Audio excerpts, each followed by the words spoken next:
Subscribe कीजिए शोध India channel को और बेल आइकॉन पर क्लिक कीजिए फॉर लेटेस्ट अपडेट।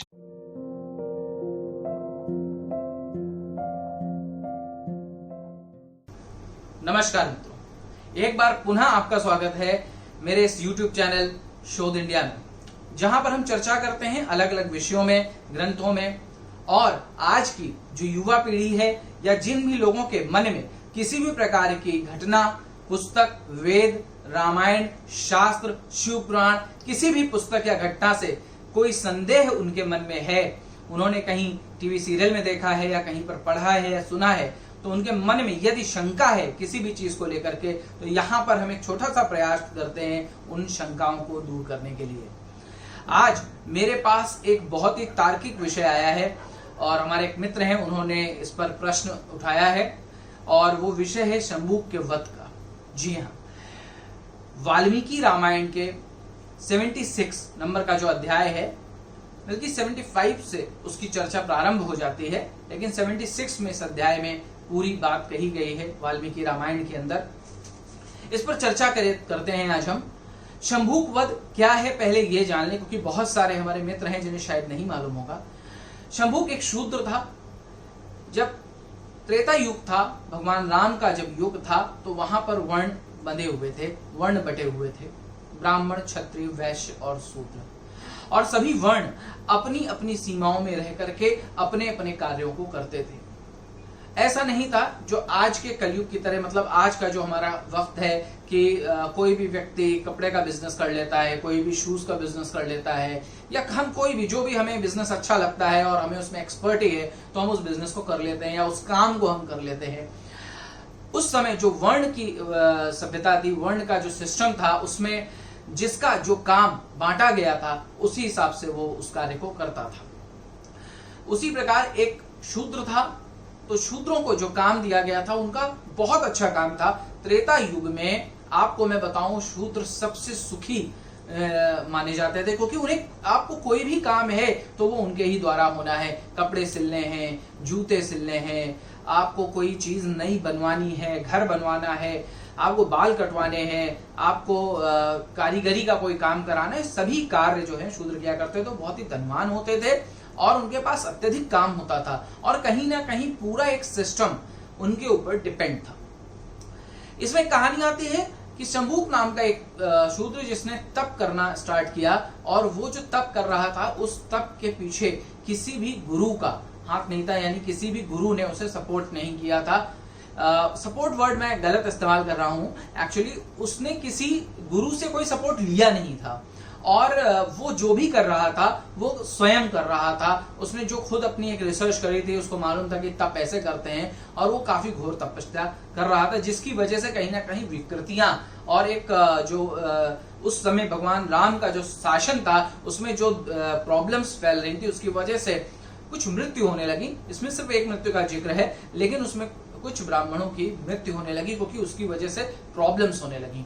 भगवान राम तक जब ये सूचना पहुंची, भगवान राम उसके पास गए, उसको समझाने का काफी प्रयास किया, उसको बोला, उन्होंने बताया कि तुमको भी फल मिलेगा, तुम ऐसा मत सोचो, क्योंकि हर व्यक्ति कोई ना कोई काम किसी ना किसी फल की अभिलाषा में करता है। मैं ये वीडियो बना रहा हूं, मैं ये सोचता हूं कि इस वीडियो के माध्यम से लोगों तक सही संदेश पहुंचे, लोगों तक सही गाइडेंस पहुंचे। आप सुन रहे हैं, आप इसलिए सुन रहे हैं क्योंकि आप सही चीज जानना चाहते हैं। तो हर व्यक्ति, जो आदमी नौकरी कर रहा है, जो पुलिस की नौकरी कर रहा है, तो हर व्यक्ति कोई ना कोई फल प्राप्ति करना चाहता है, कुछ ना कुछ पाना चाहता है। तो तुमको भी वो फल मिलेगा, क्योंकि वर्ण व्यवस्था में ये सिस्टम था कि शूद्रों को ये बोला गया था कि आपको पूजा पाठ करने की आवश्यकता नहीं है, आप जिस कर्म में हैं उस कर्म को ही आप इतने अच्छे से करिए कि आपको उसका फल प्राप्त हो जाएगा। लेकिन उसको वैसे फल नहीं प्राप्त करना था, उसको तपस्या करके इंद्र का सिंहासन चाहिए था, उसे सशरीर उसे स्वर्ग जाना था, जो कि संभव नहीं था, कभी भी संभव नहीं था कि कोई भी व्यक्ति तप करके सशरीर स्वर्ग में जा सके। लेकिन वो उसके लिए तपस्या कर रहा था, और तपस्या भी बहुत प्रकार की होती है। ऐसा नहीं है कि मैंने सोच लिया और मैं जाकर के तपस्या करने लगा, उसका एक सिस्टम है, हर चीज का एक सिस्टम है। आपके घर में अगर लाइट आती है तो उसका भी एक सिस्टम है, उसके लिए कहीं लाइट जनरेट की जाती है, उसको ट्रांसफार्मर के थ्रू कैसे करके आपके घर तक पहुंचाया जाता है, तब आपके घर में एसी है, कूलर है, पंखा है, लाइट है, सब चीजें चलती हैं। अगर हम उस सिस्टम को फॉलो नहीं करेंगे तो क्या होगा, सब चीज जल जाएगी, खराब हो जाएगी। तो उसी तरीके हर चीज का एक सिस्टम होता है जिसे सीखना पड़ता है, समझना पड़ता है। शंभू उन सभी चीजों को दरकिनार करके और वो तपस्या कर रहा था। भगवान राम के समझाने के बावजूद वो नहीं माना, तो भगवान राम को मजबूर होकर के, चूंकि वो एक राजा थे और राजा किसी भी चीज का निर्णय संविधान के मुताबिक यदि ना करे तो उसे गलत माना जाएगा। यदि वो किसी को ज्यादा दंड दे दे तो भी गलत है, यदि वो किसी को कम दंड दे तो भी गलत है। राजा को उसके किए हुए कर्म के अनुसार दंड देना ही पड़ेगा। और आपको मालूम है कि भगवान श्री राम का जो चरित्र है, उन्होंने कहीं पर भी किसी भी चीज में गुंजाइश नहीं छोड़ी। उन्होंने लक्ष्मण को बोला था कि अभी मैं अंदर कुछ बात कर रहा हूं, यदि कोई भी आएगा तो उसे मैं मृत्यु दंड दे दूंगा। लेकिन वहां पर दुर्वासा ऋषि के आने की वजह से श्री लक्ष्मण जी को भगवान राम के पास आना पड़ा और भगवान राम को श्री लक्ष्मण जी का परित्याग करना पड़ा। उन्होंने अपने शरीर का त्याग किया। इस पर मैं फिर कभी वीडियो बनाऊंगा और आपको इसके बारे में डिटेल में बताऊंगा। तो यहां पर एक सिस्टम की बात है, तो उस सिस्टम को वो नहीं फॉलो कर रहा था, जिसके तहत श्री रामचंद्र जी को शंभू का वध करना पड़ा। लेकिन इसको आज की संस्कृति में, आज के समय में इसको विवाद में डाल दिया गया। क्यों? क्योंकि आज राजनीति का समय है, ये कलयुग का समय है। यहां पर मौका चाहिए, यहां पर चीजें चाहिए कि कैसे भी करके भगवान के किरदार को गलत दिखाया जाए, भगवान के किरदार को जो है गलत बताया जाए। भगवान श्री राम ने तो रावण का भी वध किया था। रावण ब्राह्मण था, क्या ब्राह्मणों ने भगवान राम का पूजन करना छोड़ दिया? नहीं ना, नहीं छोड़ा। ब्राह्मण आज भी उनका पूजन करते हैं। क्यों? क्योंकि रावण एक दुराचारी ब्राह्मण था, वो गलत कर्म करता था, इसलिए भगवान राम को रावण का वध करना पड़ा। भगवान राम ने काफी सारे राक्षसों का वध किया, तो क्या वो गलत था? वहां पर कोई विवाद नहीं आया। भगवान श्री कृष्ण ने कंस का वध किया, वो तो मामा थे, उनका कोई विरोध नहीं हुआ। लेकिन यहां पर एक शूद्र का वध कर दिया गया, जिसे आज के समय में राजनीतिकरण करके पेश किया जा रहा है आपके सामने कि शंभू का वध किया गया, शूद्र को मारा गया, राम गलत थे। और जिन्हें ज्ञान नहीं था, जो अज्ञान थे या जो अज्ञानता फैलाना चाहते थे, उन्होंने कह दिया कि उत्तरकांड ही नहीं है। उन्होंने सोचा क्यों बवाल में पढ़ना है, क्यों यार कुछ करना है, चलो कह दो उत्तरकांड नहीं है, बवाल खत्म करो, पल्ला झाड़ो, निकल जाओ यहां से। लेकिन यह सही तरीका नहीं था। यदि उसी समय लोगों को सही तरीके से गाइड किया गया होता, सही तरीके से बताया गया होता, सही तरीके से उसका विवरण दिया गया होता, तो लोग उस बात को समझ जाते। भगवान राम ने शबरी के जूठे बेरों को खाया, क्या शबरी शूद्र नहीं थी? क्यों श्री राम उसकी कुटिया में गए, क्यों जलपान किया, क्यों उसके जूठे बेर खाए? केवट, क्या वो शूद्र नहीं था? उसके साथ क्या भगवान राम ने शूद्रों जैसा व्यवहार किया? और भी इस प्रकार के रामायण के अंदर बहुत सारे उदाहरण मिलेंगे।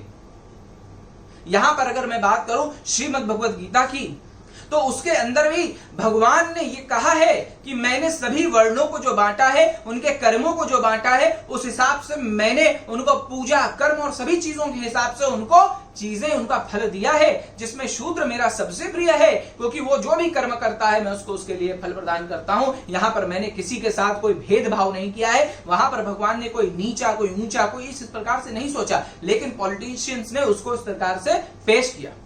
इस पर मैं बहुत अच्छा एक उदाहरण देता हूं। हमारे श्री शंकराचार्य जी ने वो उदाहरण दिया है कि अगर कहीं प्याऊ लगा हुआ है, बहुत सारे लोग पानी पी रहे हैं और वहां पर एक ट्रैफिक पुलिस वाला एक ट्रैफिक की व्यवस्था को देख रहा है ताकि ट्रैफिक की व्यवस्था ना खराब हो जाए, लेकिन पानी पीने के लिए बहुत भीड़ है, तो ट्रैफिक पुलिस वाला ट्रैफिक की व्यवस्था को छोड़ के अपनी ऑन ड्यूटी जाकर के वहां पर लोगों को पानी पिलाने लगे, तो क्या गलत है या सही है? वहां पर ट्रैफिक की व्यवस्था खराब हो जाएगी।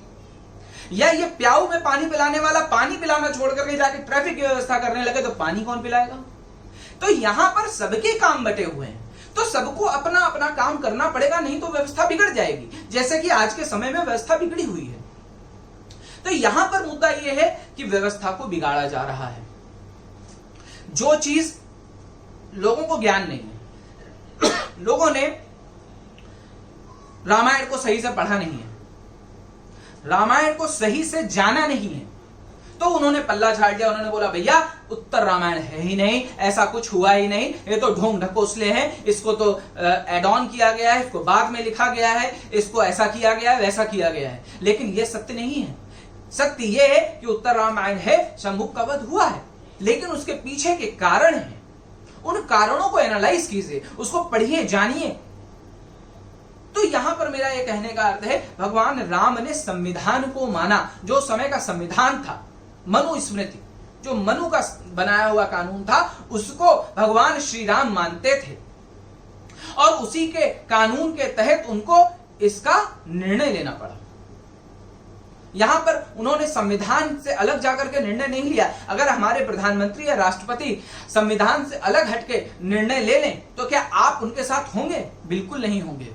क्या जिसने मर्डर किया हुआ है, जिसने कत्ल किया है, चोरी की है, आप उसे सम्मान देंगे कि नहीं नहीं ये तो फलाना है, ये तो शूद्र है, या ये तो छत्री है, या तो ये है, तो हमें इसको ऐसा करना चाहिए, इसको ऐसे ट्रीट करना चाहिए, इसको ऐसे ट्रीट करना चाहिए? ऐसा तो बिल्कुल नहीं है।